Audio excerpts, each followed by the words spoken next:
Hello दोस्तों, welcome back to my YouTube channel. दोस्तों, बात करेंगे हम बीपीएससी टीआरई 3.0 नई शिक्षक भर्ती को लेकर के।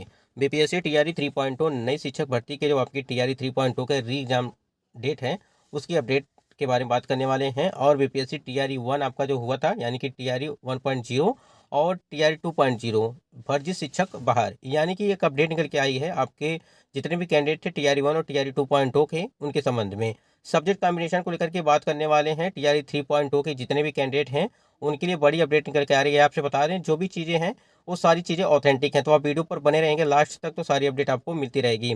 उसके बाद से हम लोग बात करेंगे एज रिलैक्सेशन को लेकर के, सप्लीमेंट्री रिजल्ट को लेकर के, और जो सबसे बड़ी अपडेट है इसमें पोर्टल रीओपन को लेकर के, यानी कि पोर्टल दोबारा कब तक खोला जाएगा टीआरई 3.0 को लेकर के। तो क्या कुछ अपडेट है, सारा अपडेट आपको इस वीडियो के माध्यम से मिलने वाली है, तो वीडियो पर बने रहिएगा लास्ट तक। और चैनल पर पहली बार विजिट किए तो चैनल को भी सब्सक्राइब करके बेल आइकन को प्रेस कर लीजिएगा, जिससे लेटेस्ट अपडेट आपको मिलती रहेगी। स्क्रीन पे आप देख पा रहे हैं कि कार्यालय जिला शिक्षा पदाधिकारी औरंगाबाद से एक अपडेट निकल के आई थी, और इसमें देखिए स्पष्टीकरण के संबंध में बताया गया है कि उपरोक्त विषयक अंकित करना है कि आप सभी की नियुक्ति बिहार लोक सेवा आयोग के विज्ञापन संख्या 26/2023 यानी कि टीआरई 1 के आलोक में हुई है, परंतु आपके द्वारा उपस्थापित शैक्षणिक प्रमाण पत्रों के अवलोकन से अस्पष्ट है कि आपकी योग्यता विद्यालय अध्यापक हेतु समुचित नहीं है। विवरण निम्न है, यानी कि आप स्क्रीन पे देख पा रहे हैं कि जो आप यहाँ पे देख पा रहे हैं, यहाँ पे बीपीएससी का रोल नंबर दिया गया है, उसके बाद विद्यालय अध्यापक का नाम और विद्यालय का नाम दिया गया है, और वर्ग दिया गया है किस वर्ग में आपकी जो है जॉब लगी हुई है, और विषय उसके बाद अभियुक्त में दिया गया है। अब यहाँ पे सबसे महत्वपूर्ण अपडेट ये है कि जितने भी कैंडिडेट टीआरई 3.0 वाले कैंडिडेट हैं उनके लिए भी है। इसको बड़े ध्यान से आप लोग देखिएगा, क्योंकि यहाँ पे काफ़ी ज़्यादा आप लोग को कन्फ्यूजन होता है ना कभी कभी सीटेट को लेकर के कि कितने नंबर चाहिए, और डॉक्यूमेंट को लेकर के कि ये डॉक्यूमेंट नहीं है तो ये लगा देंगे तो क्या चलेगा। तो आप स्क्रीन पे देख पा रहे हैं, यहाँ पे देखिए मंजीत कुमार पासवान, यहाँ पे इनका नाम है, उच्च माध्यमिक विद्यालय खिरियावा, और ये 9वीं 10वीं के अध्यापक, ठीक है। और विज्ञान इनका विषय था, विज्ञान विषय से है, और विषय विसंगति स्नातक स्तर पर रसायन एवं जंतु विज्ञान वनस्पति विज्ञान विषय पठित नहीं है।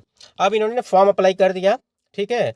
अब जो चीज़ एलिजिबिलिटी मांगी गई थी वो चीज़ इनके पास नहीं थी, तो आप कैसे, ये बताइए। अगर किसी कारणवश मान लीजिए आपकी ज्वाइनिंग हो गई, अगर मान लीजिए डॉक्यूमेंट वेरिफिकेशन हुआ, अगर उसमें किसी तरह की कोई मिस्टेक हो गई और ये सारी चीज़ें जो है नहीं जांच हो पाई सही तरीके से, फिर बाद में जांच हुआ कि आपका जो है ये सारी चीज़ें नहीं हैं, जो एलिजिबिलिटी मांगी गई थी 9वीं 10वीं साइंस सब्जेक्ट के लिए, वो चीज़ें आपके पास नहीं हैं। और यहाँ पे इनके दिया गया था विषय विसंगति स्नातक स्तर पर रसायन एवं जंतु विज्ञान वनस्पति विज्ञान विषय पठित नहीं था, तो आप साइंस के कैसे टीचर बन सकते हैं, इसलिए इनको जो है बाहर कर दिया गया। टीआरई 1 की ये स्टूडेंट हैं। इसी प्रकार आप नीचे देख पा रहे होंगे कि यहाँ पे देखिए महेश पंडित करके हैं, और इनका जो 9वीं 10वीं में इनका सिलेक्शन हुआ था, और संस्कृत सब्जेक्ट था इनका, और स्नातक में जो है 50% से कम अंक हैं। अब यहाँ देखिए ग्रेजुएशन की बात यहाँ पे कर रहे हैं आप। यहाँ पर एक चीज़ समझ लीजिएगा, जो ग्रेजुएशन वाला मैटर है 50% होना चाहिए, ये क्राइटेरिया मांगी गई थी, तो इनका 50% से कम था, इसलिए इनको बाहर कर दिया गया। तो कई चीज़ें यहाँ पे, चाहे आप टीआरई 3.0 की फॉर्म अप्लाई किए हैं, और फॉर्म अप्लाई करते टाइम पे क्या क्या चीज़ें आप लोगों ने डॉक्यूमेंट में दिया है, उस हिसाब से जो चीज़ें हैं आप यहाँ पे देख पा रहे होंगे। और जो भी चीज़ें आप लोगों ने फॉर्म अप्लाई करते टाइम पे दिया होगा डॉक्यूमेंट, या जो भी एलिजिबिलिटी मांगी गई थी, अगर उसको फुलफिल नहीं किया है तो आपको जो है दिक्कतें हो जाएंगी। अगर आप किसी कारणवश मान लीजिए आपकी चयन हो जाता है, नियुक्ति पत्र मिल जाती है, फिर बाद में इसी प्रकार से आपको भी एक तरह से नोटिस दी जाएगी, ठीक है। तो आप ध्यान दीजिएगा इस चीज़ को। अगर देखिए एक चीज़ और समझिएगा, अगर आपको करेक्शन करने के लिए कोई अपडेट मिलती है, मतलब कि अगर बीपीएससी के द्वारा कोई फॉर्म में करेक्शन करने के लिए दिया जाता है, तो आप अगर गलत है तो आप जरूर करेक्शन कर लीजिएगा, इस चीज़ को ध्यान रखिएगा। उसी प्रकार यहाँ देखिए काजल कुमारी, ठीक है, और इनका जो है अंग्रेजी सब्जेक्ट में, ये अंग्रेजी से 11वीं और 12वीं के लिए अंग्रेजी सब्जेक्ट से इनका जो है अंग्रेजी सब्जेक्ट से इनका चयन हुआ है।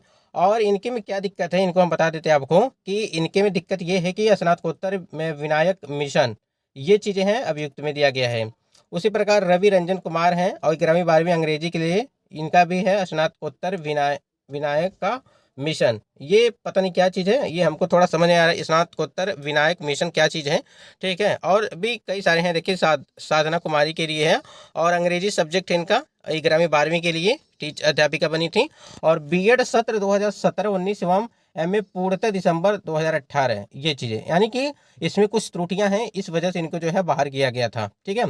और सबसे नीचे आप देख पा रहे होंगे सुशील कुमार का है 11वीं 12वीं के लिए राजनीति विज्ञान के लिए इनकी जो है चयन हुआ था, और स्नातकोत्तर में STT के बाद का है, यानी कि इनका जो STT है वो ग्रेजुएशन के बाद का है, यहाँ पे बताया जा रहा है ये चीज़। उसके बाद यहाँ पे देखिए एक दूसरा नोटिस जारी किया गया था, और ये भी 13 तारीख को ही जारी किया गया था। यहाँ पे ये हमने TRE 1 के हमने बताया, अब ये आप TRE 27/2023 के आलोक में ये चीज़ें हैं तो समुचित नहीं है। यहाँ पे बताया गया है कि देखिए पुष्पा कुमारी हैं, रोल नंबर दिया गया है पुष्पा कुमारी, और इनका चयन 11वीं 12वीं में हुआ है हिंदी सब्जेक्ट से, और BEd में 50% से कम अंक था, इस वजह से जो इनको बाहर कर दिया गया। इसी प्रकार आप नीचे देख सकते हैं MA लोक प्रशासन मान्य नहीं है, और MA लोक प्रशासन मान्य नहीं है, ये सारी चीज़ें दी गई। मतलब कहने का ये है, अगर सीटेट आपका कंप्लीट नहीं है, या अगर आप अदर स्टेट के कैंडिडेट हैं, अगर सीटेट में 90 नंबर नहीं है, तब भी आप बाहर होंगे, चाहे आप महिला हो चाहे पुरुष हो, अदर स्टेट वाले। ठीक है, इस चीज़ को भी ध्यान रखिएगा। तो ये कुछ महत्वपूर्ण अपडेट है यहाँ पे, ये काफ़ी ज़्यादा जो है यहाँ पे आपके लिए है। तो ऐसे कैंडिडेट जो TRE 1 और TRE 2.0 के हैं, आप कभी मतलब बच नहीं सकते हैं किसी का